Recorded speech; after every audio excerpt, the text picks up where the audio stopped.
Nós estamos aqui com a Amanda Caixeta e ela vai falar um pouco sobre esses desdobramentos da política lá em Goiás, no Brasil, porque ela tem uma leitura interessante da realidade e é interessante nós notarmos que o futuro pertence para a direita. Por quê? Porque os jovens estão fazendo uma opção clara pela direita. Sejas bem-vinda, Amanda Caixeta. Oi, Alfredo, bom dia para nossa audiência, todo mundo que está aqui nessa segunda-feira. Eu estava tava te acompanhando aqui, eu gosto muito da análise que você faz sobre o circo pegar fogo, e aquela frase é muito verdadeira, né? Se tem uma coisa da qual o brasileiro não morre, a gente pode morrer por corrupção, por excesso de filas em hospitais públicos, falta de atendimento, falta de medicamento, falta de insumo básico, falta de vaga em UTI, mas de tédio, e tudo isso que eu falei são fatos, né? Infelizes fatos, mas de tédio, meu amigo, é um dia após o outro. A gente tenta fazer uma análise de um dia. No dia anterior, no dia seguinte, você já tem que fazer uma releitura, porque assim, muda tudo. Os personagens estão sempre em movimento. Quem tenta proteger os personagens fazem movimentos maiores ainda.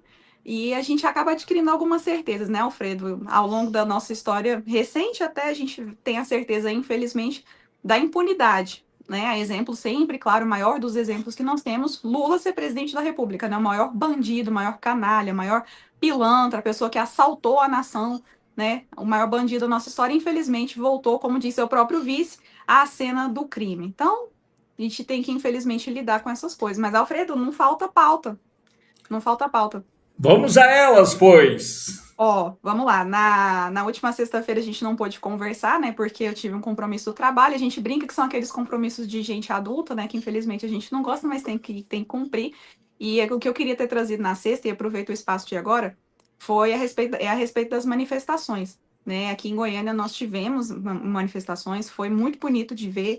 Eu gosto sempre de ver assim a diferença de idade entre as pessoas, são diferentes gerações. Eu acho que você colocou muito bem que o futuro pertence à direita, porque quando você vai nessas manifestações, você não vê só senhorinha, senhorzinho, e tem bastante, eu acho muito bonitinho, eles com bandeira, fiz várias imagens, e assim, aquele olhar assim de patriota, de busca por esperança, né? Porque às vezes a gente, por exemplo, tudo que aconteceu no 8 de janeiro, as pessoas que acreditaram e foram para as portas dos quartéis, infelizmente, né?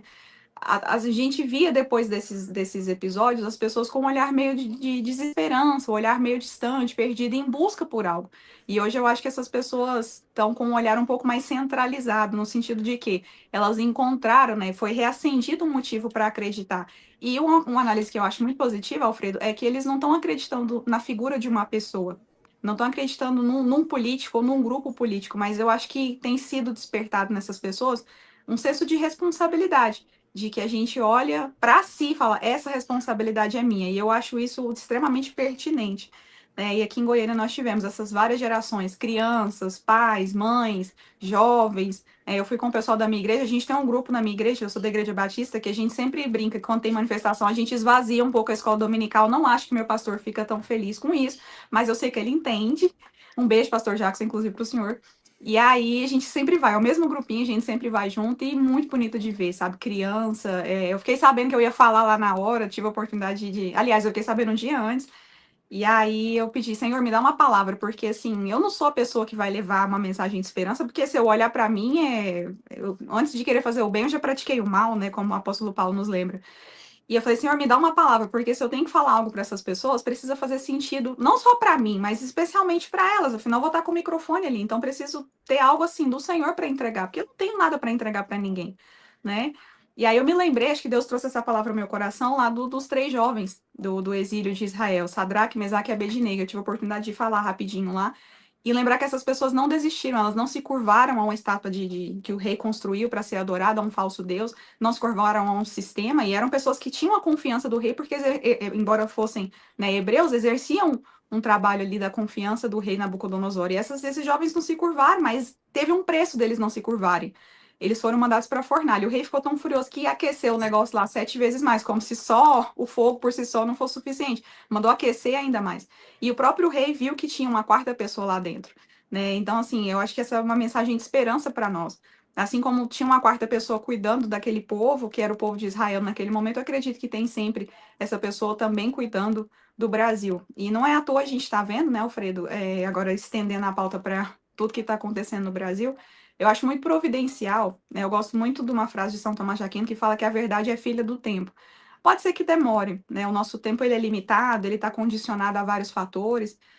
Pode ser que não seja na minha geração, por exemplo, talvez não seja na geração dos meus filhos, mas eu acredito que a gente vai dar um passo importante em relação a se libertar dessa escravidão mental, espiritual que a esquerda estabeleceu sobre o povo brasileiro. E para mim, o pior dos crimes, além de tudo aquilo que a gente já mencionou aqui, que é consequência de uma gestão ruim, é você escravizar a pessoa para que ela dependa de um governo, para que ela perca a sua autonomia. Afinal de contas, as pessoas elas foram dotadas com capacidade, com personalidade. Quando Deus deu o dom da vida para cada um de nós, Ele nos deu sentido, Ele nos deu propósito, Ele nos deu dons, né, individualidade. E quando você massifica a população, a gente acaba perdendo essa identidade própria.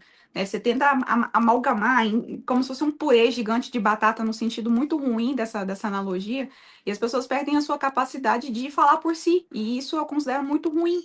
Então, acho que o principal ganho que nós temos visto nesse sentido do Acorda Brasil, tudo que o Nicolas trouxe, né, as pessoas que estiveram lá também, o Gustavo Gayer, o André Fernandes, é esse resgate do senso de responsabilidade.